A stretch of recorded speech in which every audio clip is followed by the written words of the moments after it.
I was in the gym this morning, and it's been a while since I've been to the gym. There has been some circumstances in my life that has not allowed me to go to the gym as I would like to.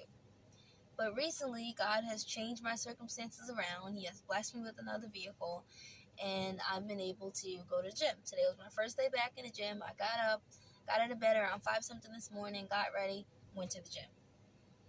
And we're going to excuse this pimple, okay? So when I was in the gym, I went to a machine to work on my back, to lift weights for my back, right? And I sat down, and like automatically my mind thought that this machine is supposed to do the work for me. That I was going to grab onto the bars and the machine was automatically going to start moving and my arms were going to move with it, but I wouldn't really have to do the work because the machine was just moving by itself. All I had to do was hold on to it. Kind of like, okay, like, you know those carts that go on, it's like the lines, I don't know how to explain it, and you go to see the mountains and you get into this cart and this cart is being carried on this line. I thought that the machine was going to carry my weight, that I was just going to hold on to the machine and my arms was going to begin to move. And I was like, whoa, what am I thinking? I have to put in the work, right? And I was like, oh, that's a word. I sensed it right away. That's a word. And the word that God was giving me was, with anything that I call you to start in life, I will bless it, but you have to put in the work. It's not going to happen overnight. It's not going to happen by you just standing there looking at it. It's kind of like when you were a kid or even an adult and it's time to clean your room or clean your house, and you're standing there and you're looking at the mess, and the more you look at it, the more you get discouraged. The more you just stand there, the more you lose motivation to do it. But when you just put your hands to the plow, when you just put your hands to the work and you just begin to start cleaning and picking up one item at a time, before you know it, your whole room or your whole house is cleaned. God says you gotta do the work to start your business. You gotta do the work. You gotta go and apply for the jobs. You gotta do the work. You gotta go to the gym. When you go to the gym, you gotta put the work in. You have to stay consistent. Doing the work will get the job done. Staring at it and wishing that somebody else will come along and do it for you will not get it done. I'm speaking to myself. The next example that God gave me, it's good. Hold on. It's really, really good. Okay, so the next portion of this message. My uncle was fixing my vehicle. He was taking off a part of the car to replace it. Brakes.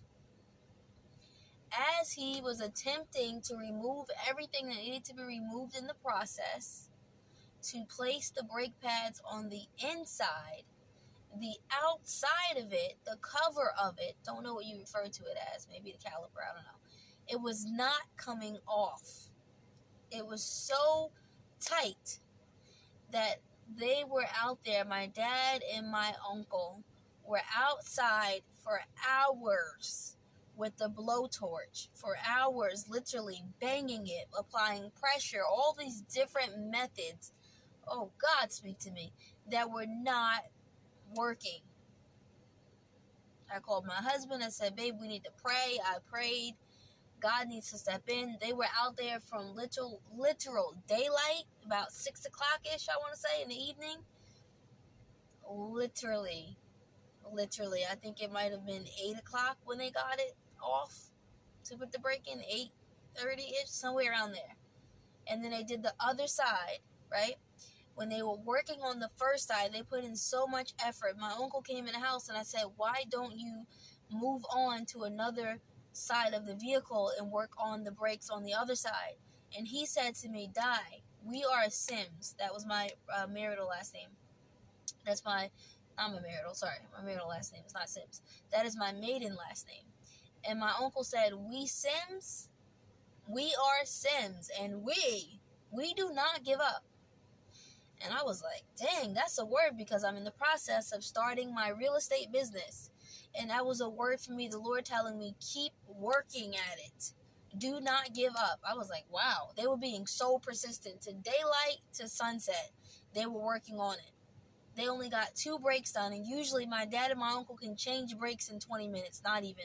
Pop it off, put the brake in, put it on, put the tire back on, done. This took hours just to do 2. So the moral of the story is when they got to the second portion, when they got to the second portion of the vehicle, the second portion, meaning they were doing the rear brakes. They did this side first. This side was very, very stubborn, but with work, with power. Faith without works is dead. With work and with persistence and with motivation and without giving up, with endurance, they got the brake off. They went to the other side with the experience that they gained from doing this side of the brakes. They took that experience and they put it into this side. This experience gave them confidence to move on. Oh Lord, Jesus, I feel it in the spirit. To move on to that side of the vehicle. And with the confidence and the experience came a new level of belief that, hey, wait a minute, I think I can really do this thing. I did it before, I can do it again. And if God has done it before, God can and will do it again. You might say, well, he's never done it for me. Well, if you've seen him do it for one person, for somebody, then he can and he will do it for you. My God is not a God of favoritism. He does not have favorites. My God does not change like shifting shadows. James 1:17, every good and pleasing gift comes from the Father of heavenly lights. My God is good. And my God says, be strong and courageous, because I am with you. The Lord your God is with you wherever you go. Have I not commanded you, die? Be strong and courageous, for the Lord your God is with you wherever you go. Take the confidence from the Lord.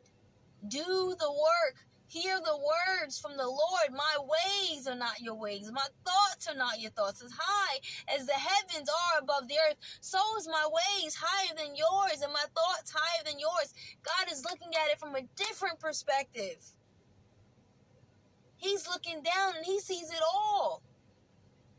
You're focused on the fear. You're focused on the one big problem. And God is saying, if you don't get the rock and if you don't slingshot that thing like it's Goliath, baby, I'm trying to take you somewhere. Let go of the fear and hold on to faith. Slingshot that giant. Whatever that is in your life, God is saying, slingshot it. Stop being afraid. Open your mouth. Use the gifts that God gave you. Open your mouth. Use your tools that God gave you. You keep saying, I don't have it. I can't do it. I don't have enough. And God is saying, what I gave you is enough. Like the story of the oil in the Bible, the prophet came to the lady Elijah and told her to keep pouring. Go and get the bottles and keep pouring from the little that you have. And she poured and she poured and she had more than enough. God is saying, what I have given you is more than enough. Keep pouring. Another example. Hold on. Another example. My husband, my mom and I and my uncle, we were driving to the store last night and I saw 2 airplanes in the sky and it looked like they were about to collide. Like they were literally about to crash. Have a full-blown head first collision, but they did not. One went under the other and the other kept going on top and they passed. And I was like, oh my God, they're going to hit each other. And my uncle said, no, Di, you're looking at it wrong. One is going under the other. You're looking at it the wrong way. It gave me another word. He don't even know he gave me these words. And I said, oh my gosh, the Lord is telling me, Di, you're looking at it the wrong way. Turn your head. Reminds me, Google. I think it's Google. Let me wrap this up real quick. When you go to Google something, they tell you, say that you're not a robot, and you got to take the image and you got to turn it, the dog, whatever it is, until it fits perfectly, until it's symmetrical with the screen. Let's say it's a heart and it's upside down. You got to flip it the right side up so that it's correct. God is saying, flip your vision until it's correct.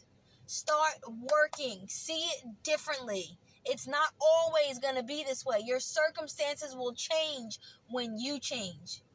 You have not failed. You haven't even started.